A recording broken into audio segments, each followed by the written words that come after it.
திருமா பெயரை சொன்னபொழுது அப்படியே அமர்ந்திருந்த பிரேமலதா. உண்மையில் என்ன கோபம்? கசிந்த தகவல். தேமுதிக வேட்பாளரை ஆதரித்து நீங்கள் பிரச்சாரத்திற்கு செல்லக்கூடாது என தங்கள் தலைவர் திருமாவளவனிடம் விசிக தொண்டர்கள் வலியுறுத்தி வருகிறார்கள். திமுக கூட்டணியில் விசிக, தேமுதிக கட்சிகள் இருக்கின்றன.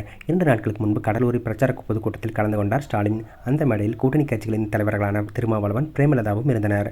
கடலூர் மாவட்டத்திற்குள் வரும் விருதாச்சலம் தொகுதியில் தான் பிரேமலதா போட்டியிடுகிறார். வேட்பாளர் என்ற முறையிலும் தேமுதிக பொதுச்செயலர் என்ற முறையிலும் கலந்து கொண்டார் பிரேமலதா. திருமாவளவன் பேசும்பொழுது கடலூர் மாவட்டத்தில் உள்ள தொகுதிகளின் வேட்பாளர்களை அறிமுகம் செய்தார். ஒவ்வொரு வேட்பாளரின் பெயரை திருமாவளவன் உச்சரிக்கும் போது அந்த வேட்பாளர்களிலிருந்து கூட்டத்தை பார்த்து வழங்கினார்கள்.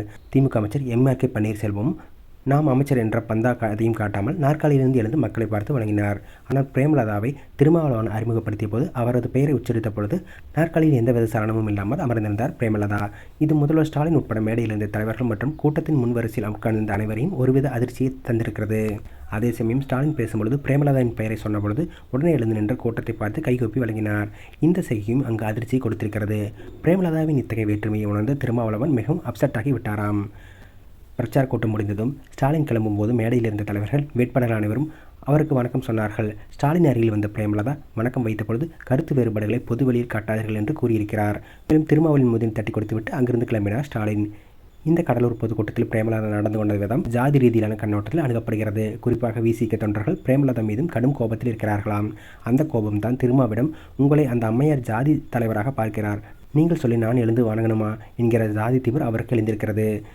இதை நாம் அப்படி கடந்து செல்ல முடியாது. அதனால் தேமுதிக வேட்பாளர்கள் போட்டியிடும் தொகுதியில் அவர்களை ஆதரித்து பிரச்சாரம் செய்ய நீங்கள் போகக்கூடாது என்று வலியுறுத்தி வருகிறார். பிரேமலதாவின் அத்தகைய நடவடிக்கை அரசியல் களத்தில் சர்ச்சையாக வரும் நிலையில் தேமுதிக தரப்பில் விசாரித்த பொழுது எங்கள் அந்நியாருக்கு ஜாதிய வேற்றுமையெல்லாம் சுட்டு போட்டாலும் வராது. கடலூர் பொதுக்கூட்டத்தில் நடந்து கொண்டதும் கூட சாதிய கண்ணோட்டத்தில் கிடையாது. திருமணம் மீது சின்னதாக ஒரு வருத்தம் அந்நியாருக்கு இருக்கிறது. அதுதான் இதன் வெளிப்பாடு என்றனர். அதாவது திமுகவிடம் கூடுதல் சீட் கேட்டு திரும்ப அடம் பிடித்தார். அது அவரது உரிமை. ஆனால் கூட்டணியில் நேற்று வந்த தேமுதிகவுக்கு, அதுவும் 0.5% ஓட் பேங்கை வைத்துள்ள தேமுதிகவுக்கு அதிக சீட்டுகளை தருவதற்காக விசிகவின் சீட்டுகளை குறைத்துக்கொள்ள திமுக சொல்வதை சரியில்லை என்று திமுக தலைமையிடம் சொல்லியுள்ளார் திருமா. இதே கருத்தை பேட்டியிலும் சொல்லியுள்ளார். இந்த கருத்து அந்நியாருக்கு மன வருத்தத்தை ஏற்படுத்தியுள்ளது. அதாவது உங்களுக்கு எத்தனை சீட் வேண்டும் என திமுகவிடம் கேட்டு பெறுவது உங்களின் திறமை. அதற்காக தேமுதிகவை வம்புக்கு இழுக்கக்கூடாது இல்லையா? இதுதான் திருமா மீது அந்நியாருக்கு வருத்தம். அதுதான் அந்த மேடையில் வெளிப்பட்டது. மற்றபடி ஜாதி ரீதியான கண்ணோட்டத்தில் கிடையவே கிடையாது என்று சொல்லியிருக்கிறார்.